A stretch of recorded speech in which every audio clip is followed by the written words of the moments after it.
Hello बच्चों, सभी का ऑनलाइन प्लेटफॉर्म पर हार्दिक स्वागत, हार्दिक अभिनंदन है। अपनी जो थीम चल रही है उस थीम पर फिर से काम करते हैं। अब परीक्षा की चिंता दूर। थीम अपनी है परीक्षा की चिंता दूर। बिल्कुल चिंता दूर करने वाली बात। क्लास 12th बायोलॉजी के लिए स्पेशल क्लास चल रही है। आज का अपना टॉपिक रहेगा मानव कल्याण में सूक्ष्म जीव, माइक्रोब्स इन ह्यूमन वेलफेयर। और इस टॉपिक से आपको मिलने वाले हैं 55 अति लघु उत्तरात्मक प्रश्न। हो गई ना मजे वाली बात। बहुत ही शानदार कंटेंट एक बार फिर से आपके सामने रखा जा रहा है। अदर सब्जेक्ट को ध्यान में रखते हुए बहुत कम समय में एक चैप्टर को पूरा क्लियर करवाने का पूरा प्रयास किया जा रहा है। और बोर्ड के एग्जाम को ध्यान में रखते हुए किस प्रकार के क्वेश्चन है वो सारे इसके अंदर डाले गए हैं, जिसको बार बार मुझे बताने की आवश्यकता नहीं है, क्योंकि मेरे क्वेश्चन इस प्रकार के हैं जो डेफिनेटली एग्जाम में पूछे जाएंगे। बढ़ते हैं आज के पहले क्वेश्चन की ओर। दक्षिण भारत में कुछ भागों में पारंपरिक पेड़ टोडी किस वृक्ष के स्राव को किण्वित करा करके तैयार किया जाता है। पहला ही क्वेश्चन शानदार धमाकेदार क्वेश्चन रखा गया, लिख लो डेफिनेटली 2024।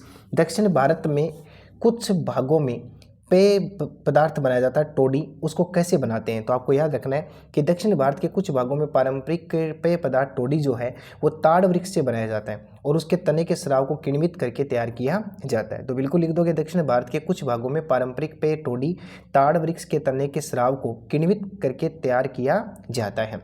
बढ़ते हैं अगले क्वेश्चन की ओर। सेकेंड क्वेश्चन कहता है कि उस जीवाणु का नाम बताइए जो स्विस चीज में CO2 का उत्पादन करता है। उस जीवाणु का नाम बताइए जो स्विस चीज में CO2 का उत्पादन करता है। बहुत शानदार क्वेश्चन एक बार फिर से आपके सामने स्क्रीन पर दिख रहा है। प्रोपियोनियोबैक्टीरियम सार्मेनाई नामक जीवाणु जो होता है वो स्विस चीज में CO2 का उत्पादन करता है। बड़ा फेमस है, इसके ऊपर भी स्टार लगाना है और पढ़ना डेफिनेटली। ये लॉजी 5 स्टार। यानी उस जीवाणु का नाम बताइए जो स्विस चीज में कार्बन डाइऑक्साइड का फॉर्मेशन करता है या उत्पादन करता है। तो प्रोपियोनियोबैक्टीरियम सार्मेनाई होता है। इसी क्रम में आगे बढ़ते हैं। रोक्यूफोर्ट चीज में विशेष सुगंध किसके कारण से आती है। एक से बढ़कर एक क्वेश्चन आपको स्क्रीन पर दिख रहा होगा। रोक्यूफोर्ट चीज जो होती है उसमें एक विशेष सुगंध होती है, वो किसके कारण से होती है। तो आपको याद रखना है एक विशेष प्रकार के कवक की वर्दिश से परिपक्व होते हैं जिससे विशेष सुगंध आती है। इसके अंदर एक कवक होता है जिसकी वर्दिश से ये परिपक्व होते हैं जिसके कारण से इसमें सुगंध आती है।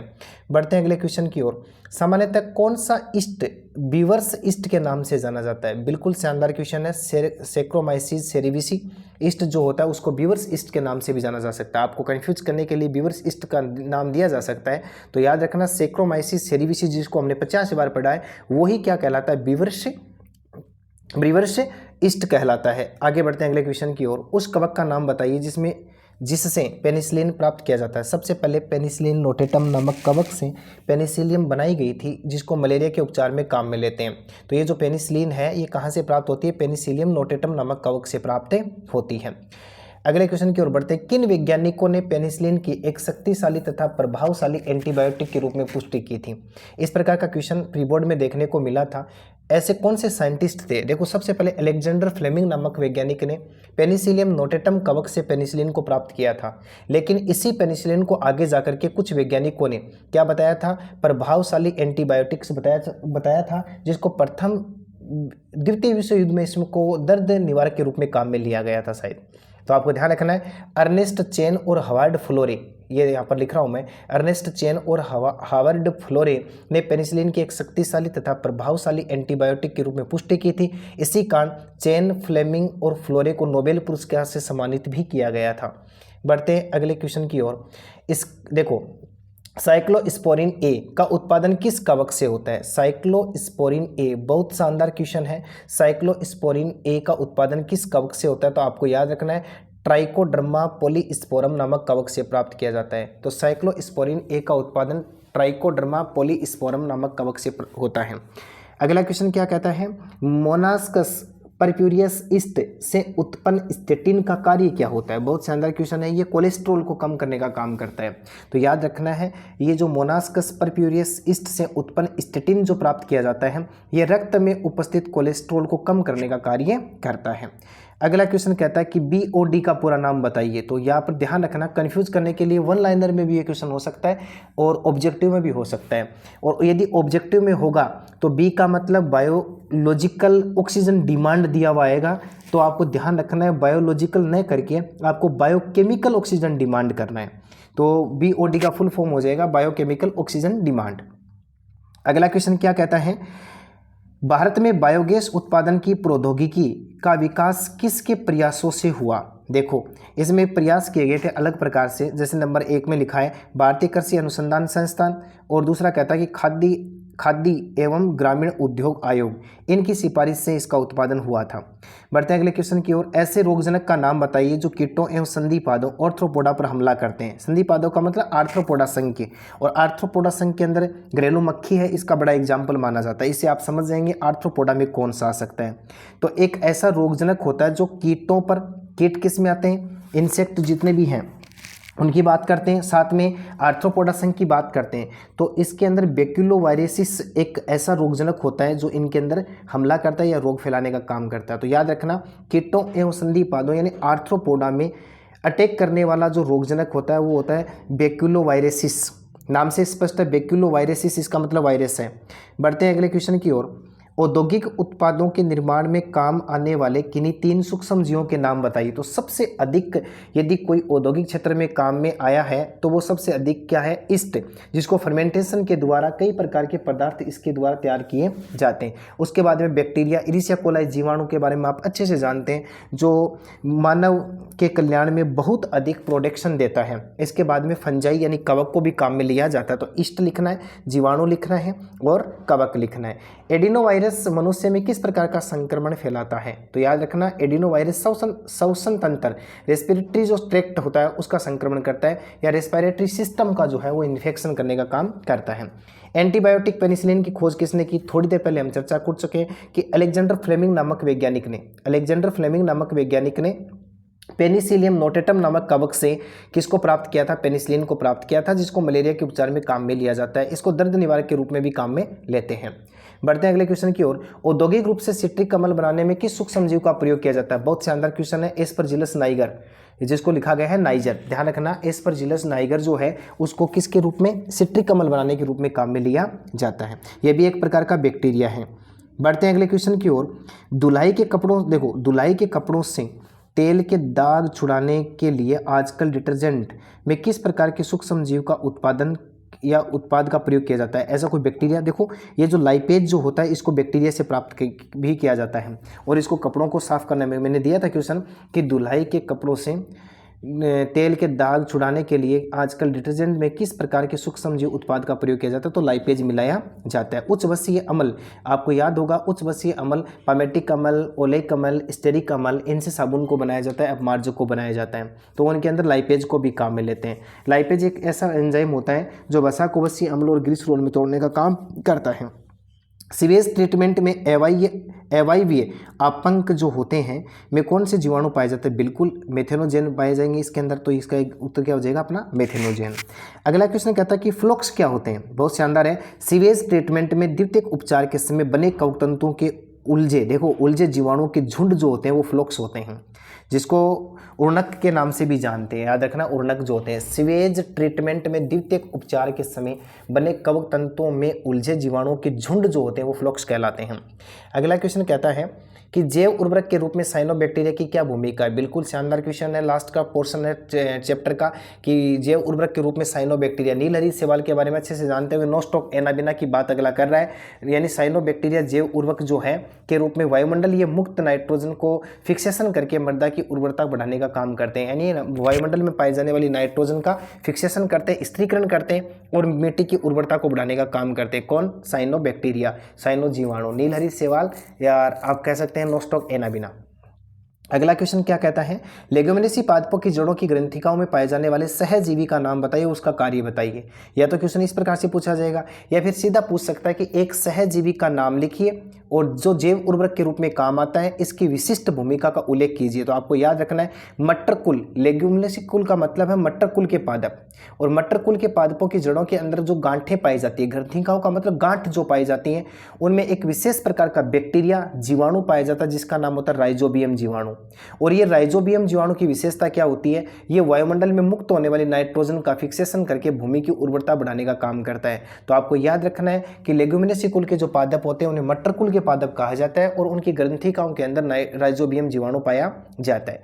अगला क्वेश्चन क्या कहता है कि उन सूचनाओं का उल्लेख कीजिए जो स्वास्थ्य कर्मी जल निकाय की बीओडी का मापन करके प्राप्त करते हैं। देखो, जब जल में बीओडी का मान कम होता है तो इसका तात्पर्य ये होता है कि जल में कार्बनिक पदार्थ भी कम है और जल कम प्रदूषित है। 2 नंबर पॉइंट इसमें क्या रखा है, ये क्या कह रहा है कि जल की बीओडी का अधिक मान जल प्रदूषण का सूचक है। तो यदि जल में बीओडी की मान अधिक है, इसका मतलब जल कैसा हो गया, प्रदूषण का सूचक हो गया। कारण क्या है कि उसमें अधिक ऑक्सीजन की आवश्यकता है। यदि ऑक्सीजन कम हो गई, इसका मतलब जल कैसा हो गया, प्रदूषित हो गया। अगला पॉइंट क्या कहता है कि निम्न में से कौन सी बेकर्स ईस्ट, बेकर्स का मतलब होगा बेकरी उद्योग में, ईस्ट किण्वन में काम आते हैं। अब इसमें देखो क्या लिखा है, ये सेकेरम बारबेसी और सेक्रोमाइसिस सेरेविसी सोनालिका। तो बिल्कुल सिंपल सा क्वेश्चन दे दिया यहाँ पर। सेक्रोमाइसिस देखो सेरेविसी जो होता है, इसको हम बेकरी उद्योग के रूप में, ईस्ट के किण्वन के रूप में काम में लेते हैं।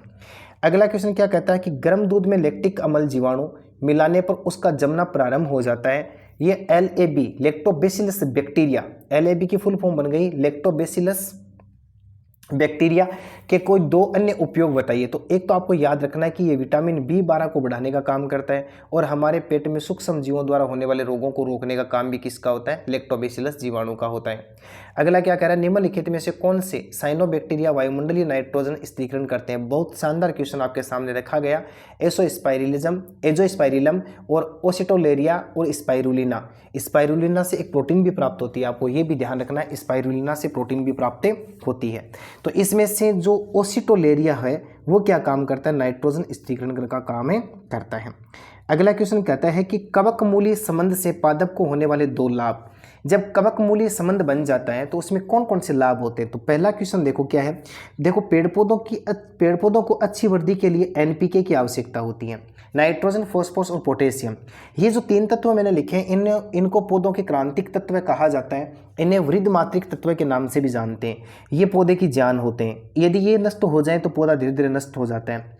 तो कवक का जब जड़ के साथ में कोई रिलेशन बनता है तो पौधे को क्या बेनिफिट होता है। तो पहला क्या कह रहा है कि फॉस्फोरस व अन्य खनिज लवणों के अवशोषण में सहायता मिलती है। पादप में रोग प्रतिरोधकता, लवण व सूखे के प्रति सहनशीलता उत्पन्न हो जाती है। बिल्कुल ध्यान रखना है, जब कवक का रिलेशन किसके साथ में हो जाए, प्लांट रूट के साथ में हो जाए, सहजीवन हो जाए, तो एक तो फॉस्फोरस मिलेगा, खनिज लवण मिलेंगे, इसके अलावा रोग प्रतिरोधक क्षमता, लवण व सूखे के प्रति सहनशीलता उत्पन्न हो जाती है। अगला क्वेश्चन कहता है इडली व डोसा बनाने के लिए दाल व चावल के ढीले ढाले आटे का उपयोग किया जाता है। इसमें कौन से सूक्ष्म जीवों का महत्व होता है। तो बैक्टीरिया होते हैं, डेफिनेटली इसमें क्या होता है, बैक्टीरिया पाए जाते हैं। अगला क्वेश्चन कहता है कि ब्रेड बनाने में कौन सा सूक्ष्म जीव का उपयोग किया जाता है। तो ये 25 बार पूछ गया है, यानी सेक्रोमाइसिस सेरेविसी अर्थात बेकर ईस्ट का प्रयोग किया जाता है। ब्रेड है, डबल रोटी है, बिस्किट है, इनको बनाने में काम में लिया जाता है। टोडी क्या है, इसे कैसे बनाया जाता है। ये क्वेश्चन रिपीट फिर से कर दिया गया। ये एक पेय पदार्थ होता है जो दक्षिण भारत के कुछ भागों में पारंपरिक पेय पदार्थ के रूप में काम में लिया जाता है। इसे ताड़ के वृक्ष के तने के स्राव को सूक्ष्म जीवों के द्वारा किण्वित करके बनाया जाता है। बढ़ते हैं अगले क्वेश्चन की ओर। माल्टीकृत धाने, माल्टीकृत धाने क्या होते हैं, एक तो आपको ये बताना है। वह फलों के रस में सेक्रोमाइसिस सेरेविसी की कौन सी क्रिया के फलस्वरूप एथेनॉल का निर्माण होता है। तो फर्मेंटेशन की मेथड चलती है, यानी किण्वन की प्रक्रिया चलती है। माल्टीकृत धाने का मतलब अंगूर की बात कर रहा है अगला। फिर बढ़ते हैं आगे की ओर। इसके अंदर जो भी आता है, आसवन तथा बिना आसवन के कौन कौन से एल्कोहलीय पेय पदार्थ बनाए जाते हैं। प्रत्येक के 2-2 उदाहरण बताइए। बहुत ही फेमस क्वेश्चन है और यहाँ से डेफिनेटली इस बार प्रश्न पूछे जाने की पूरी संभावना है। आप यहाँ कंफ्यूज हो जाएंगे। आसवन के द्वारा प्राप्त एल्कोहल और बिना आसवन के द्वारा प्राप्त एल्कोहल। एल्कोहलीय पेय जैसे देखो विस्की है, ब्रांडी है, रम है, ये मैंने करवाया है, नोट लगा करके लिखवा रखा है, बहुत ही अच्छे से इसको याद करना है। आसवन के द्वारा प्राप्त एल्कोहल, जब आसवन की प्रक्रिया कर दी जाए तो विस्की, ब्रांडी, रम प्राप्त होती है। और बिना आसवन के द्वारा प्राप्त एल्कोहलीय पेय जो होते हैं उनमें वाइन आती है और बियर आती है। तो आपको याद रखना है, विस्की, ब्रांडी, रम को तो आसवन के द्वारा प्राप्त एल्कोहल है और बिना आसवन के द्वारा के अंदर एक तो बियर आएगा और एक क्या आ जाएगा, वाइन आ जाएगा।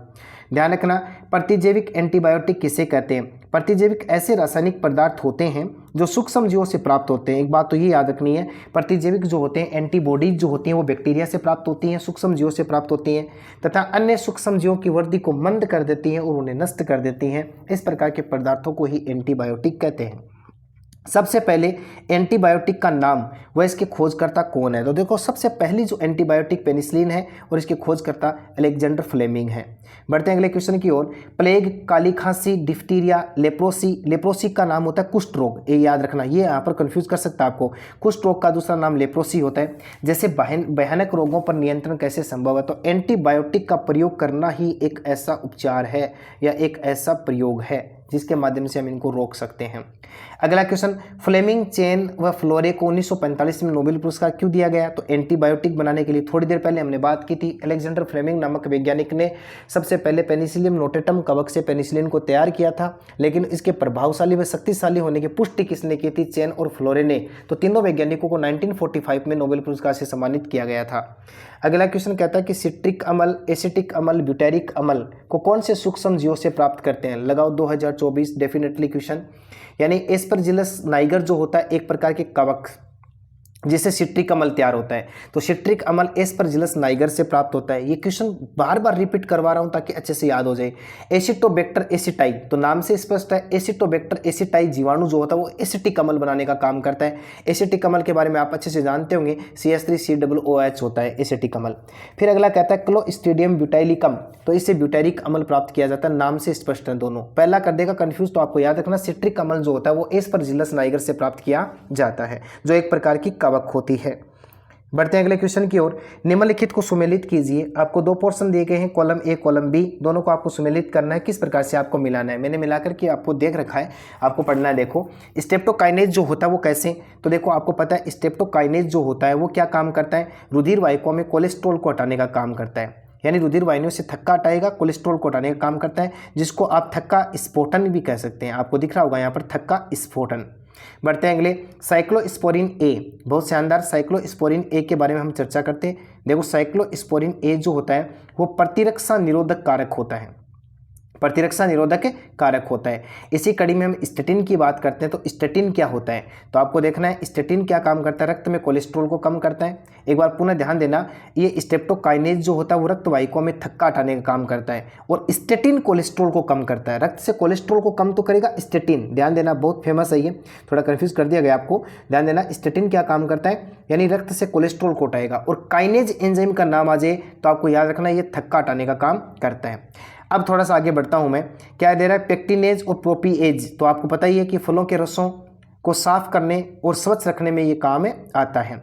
आगे यदि बात करें लाइपेज, तो लाइपेज के बारे में थोड़ी देर पहले हम पढ़ चुके हैं कि जो कपड़े जो होते हैं उनके तेल के धब्बे हटाने में हम कौन से एंजाइम को काम में लेते हैं? लाइपेज को, क्योंकि जानते हैं लाइपेज किसको तोड़ेगा? वसा को। किस में तोड़ेगा? वसीय अम्ल और ग्लिसरॉल में तोड़ने का काम करता है। अगला क्वेश्चन, निम्नलिखित पदार्थों के स्रोत सूक्ष्म जीवों के नाम लिखिए। देखो स्ट्रेप्टोकाइनेज, फिर से रिपीट कर दिया गया है क्वेश्चन। स्ट्रेप्टोकाइनेज किससे प्राप्त होता है? तो स्ट्रेप्टोकोकस बैक्टीरिया से प्राप्त होता है। अगला कह रहा है एथेनॉल किससे प्राप्त होता है? तो आपको ध्यान रखना सेक्रोमाइसिस सेरेविसी ईस्ट से प्राप्त होता है। फिर अगला कहता है कि साइक्लोस्पोरिन ए किससे प्राप्त होता है? तो ट्राइकोडर्मा, क्या होता है? ट्राइकोडर्मा पॉलीस्पोरम, ये भी एक प्रकार की कवक होती है। और बायोगैस मीथेन, तो मिथेनोबैक्टीरियम से प्राप्त होता है। और स्टेटिन किससे प्राप्त होता है? मोनास्कस परप्यूरियस से प्राप्त होता है। बढ़ते हैं अगले क्वेश्चन की ओर। उर्णक फ्लोक्स किसे कहते हैं? डू अगेन क्वेश्चन रिपीट, दोबारा हो गया। फ्लोक्स उर्णक किसे कहते हैं? तो जीवाणु व कवक तंतुओं के द्वारा बने जालीनुमा झुंड या समूह को उर्णक कहते हैं। ये वायु मल के उपचार में महत्वपूर्ण भूमिका निभाते हैं। बढ़ते हैं अगले क्वेश्चन की ओर। बायोगैस गैसों का एक समूह है, इसमें पाई जाने वाली 3 प्रमुख गैसों के नाम बताइए। तो देखो इसमें एक तो मीथेन होती है, 50 से 70% तक होती है। कार्बन डाइऑक्साइड 25 से 35% तक होती है। हाइड्रोजन सल्फाइड 1 से 5% तक पाई जाती है। तो बायोगैसों का एक समूह होता है। लेकिन मोस्टली आपको क्या पूछा जाएगा? मीथेन के बारे में पूछा जाएगा, और इसको बनाने वाला जो बैक्टीरिया होता है उसको मेथेनोजेन बैक्टीरिया के नाम से जानते हैं। ये Ganga action plan, Yamuna action plan जैसी योजनाओं को क्यों शुरू किया गया था? बहुत शानदार क्वेश्चन। भारत की प्रमुख नदियों को प्रदूषण से बचाने के लिए इन योजनाओं के अंतर्गत एक बड़ी संख्या में वायु मल उपचार संयंत्रों को बनाने का प्रस्ताव रखा गया था। गंगा जैसी बड़ी नदियां, यमुना जैसी बड़ी नदियां अवशिष्ट पदार्थों के कारण से प्रदूषित हो रही हैं, तो उनको प्रदूषित होने से बचाने के लिए इसमें संयंत्र लगाने की बातें रखी गई थी। अगला क्वेश्चन कहता है, भारत में बायोगैस प्रौद्योगिकी का विकास किसके प्रयासों के परिणाम स्वरूप हुआ? तो ये क्वेश्चन फिर से रिपीट हुआ। भारतीय कृषि अनुसंधान संस्थान, खाद्य एवं ग्रामीण उद्योग आयोग के प्रयासों के परिणाम स्वरूप। अब देखो, बायोडाइवर्सिटी ही स्वास्थ्य की कुंजी है तथा पीड़कों का उन्मूलन नहीं नियंत्रण। इन वाक्यों का संबंध किससे है? तो ऑर्गेनिक फार्मिंग से है। फॉर्मिंग का मतलब ऑर्गेनिक फॉर्मिंग से इसका रिलेशन रखा गया कि जैव विविधता जो होती है बायोडाइवर्सिटी वो स्वास्थ्य की कुंजी मानी जाती है। एफिडो व मच्छरों को नियंत्रित करने वाले कीटों के नाम लिखिए। देखो एफिडो, भृंग जो होता है बीटल जो लाल व काली धारियों वाला होता है वह एफिडो को, वह व्याध पतंग जो ड्रैगन फ्लाई होता है वो मच्छरों को हटाने का काम करते हैं। कीटों व संधिपादों को नियंत्रित करने के लिए कौन सा विषाणु उपयुक्त है और ये किस वंश के अंतर्गत आता है? तो ये दोबारा क्वेश्चन तो देखना, ध्यान रखना, बैक्यूलोवायरसिस होता है जो न्यूक्लियो पॉलीहाइड्रोसिस वायरस के अंदर आता है। वायुमंडल ये नाइट्रोजन को स्थिरीकरण करने वाले मुक्त दो जीवी, हाँ ये ध्यान रखना, ये देखो एक तो होता है मुक्त जीवी, तो ये दो होते हैं, एक तो एजोस्पाइरिलम और एजोबैक्टर, इस पर भी मैं लगा रहा हूँ 2024। ध्यान रखना वायुमंडलीय नाइट्रोजन को स्थिरीकृत करने वाले मुक्त जीवी, वो तो देखो मुक्त जीवी का मतलब स्वतंत्र रूप से रहने वाले बैक्टीरिया, तो एक तो एजोस्पाइरिलम होता है और एक एजोटोबैक्टर होता है। उन साइनोबैक्टीरिया के नाम बताइए जिन्हें जैव उर्वरक के रूप में काम में लेते हैं। काफ़ी बार बता दिया मैंने, नोस्टोक, एनाबिना, ओसिटोलेरिया, इनको काम में लिया जाता है। माइकोराइजा में कवक सदस्य किस वंश से संबंधित है? तो ग्लोमस से। ये भी बहुत शानदार क्वेश्चन है, किससे संबंधित होते हैं? वो ग्लोमस से संबंधित होते हैं। ट्राइकोडर्मा क्या है? तो ट्राइकोडर्मा एक कवक होती है जिसका उपयोग कई पादपों के रोगजनकों के नियंत्रण में किया जाता है। अगला क्वेश्चन कहता है कि पशुओं के रुमेन, देखो रुमेंटी जो प्राणी होते हैं, रुमेंथी प्राणी होते हैं, उनके आमाशय के 4 भाग होते हैं। रुमेन का मतलब प्रथम भाग आमाशय का, में कौन से महत्वपूर्ण जीवाणु होते हैं? तो जो सेलुलोज का पाचन करते हैं, तो मेथिनोबैक्टीरियम जीवाणु होते हैं जो सेलुलोज का पाचन करने का काम करते हैं। वाहित मल किसे कहते हैं? प्रतिदिन बड़े बड़े नगरों, शहरों, कस्बों में व्यर्थ जल उत्पन्न किया जाता है जिसमें मानव मलमूत्र व नालियों का गंदा पानी होता है, इसी को वाहित मल कहा जाता है। साइक्लोस्पोरिन ए के स्रोत का नाम बताइए। यह जैव सक्रिय अणु हमारे शरीर में कैसे काम करता है? तो देखो स्रोत का नाम ट्राइकोडर्मा पॉलीस्पोरम है। यह जैव सक्रिय अणु हमारे शरीर में प्रतिरक्षा निरोधक कारक के रूप में काम करके रोगियों में अंग प्रत्यारोपण में मदद करता है। तो आपको याद रखना साइक्लोस्पोरिन जो ए जो है इसको अंग प्रत्यारोपण के रूप में काम में लेते हैं। स्ट्रेप्टोकोकस जीवाणु से उत्पन्न एंजाइम का नाम बताइए जो औषधि विज्ञान में इसके महत्व का वर्णन करता है। तो स्ट्रेप्टोकोकस जीवाणु से उत्पन्न एंजाइम का नाम स्ट्रेप्टोकाइनेज है। यह एंजाइम रक्त वाहिनियों में रक्त का थक्का हटाने अर्थात थक्का स्फोटन का काम में लिया जाता है और इसका उपयोग हृदयाघात के रोगियों के उपचार में किया जाता है। अगला क्वेश्चन कहता है अंग प्रत्यारोपण में काम आने वाले कवक का नाम बताइए। जीव का उत्पाद लिखिए और इसके विशिष्ट उपयोग को समझाइए। अंग प्रत्यारोपण में काम आने वाले कवक का नाम ट्राइकोडर्मा पॉलीस्पोरम है। ट्राइकोडर्मा पॉलीस्पोरम का उत्पाद साइक्लोस्पोरिन ए है जिसको अंग प्रत्यारोपण में काम में लेते थोड़ी देर पहले पढ़ के गए हैं। इसका उपयोग साइक्लोस्पोरिन ए एक जैव सक्रिय अणु होता है, इसका उपयोग अंग प्रत्यारोपण में प्रतिरक्षा निरोधक के रूप में काम में लिया जाता है। जब किसी रोगी को कोई ऑर्गन डोनेट किया जाता है तब साइक्लोस्पोरिन का डोज दिया जाता है ताकि वो प्रतिरक्षा प्रणाली को रोकने का काम करे, क्योंकि हमारी प्रतिरक्षा प्रणाली के अंदर एक विशेष प्रकार की कोशिका होती है जिसको स्मृति कोशिका कहते हैं और हमारे शरीर के अंदर अपने व पराये की संकल्पना पाई जाती है। अपने व पराये की संकल्पना ये स्पष्ट करती है कि बॉडी अपने खुद के अंगों को स्वीकार कर लेती है और बाह्य अंगों को अस्वीकार करने का प्रयास करती है। तो उस समय इम्यून पावर को कमजोर कर दिया जाता है कुछ समय के लिए, तब तक के लिए उनका जीवद्रव्य वो आपस में न मिल जाए। तो वहाँ पर साइक्लोस्पोरिन ए को जैव सक्रिय अणु के रूप में काम में लिया जाता है। तो ये 53 क्वेश्चन इसके अंदर तो ये थे, बड़े ध्यान से गौर से आपको ये समझने थे। बहुत शानदार क्वेश्चन आपके सामने रखे गए। ये क्वेश्चन ऊपर लिखा हुआ है 55। एक क्वेश्चन और देखो, आपको ध्यान से सुनना है, इस बात को समझना है कि किस प्रकार से हम इस क्वेश्चन को कर सकते हैं।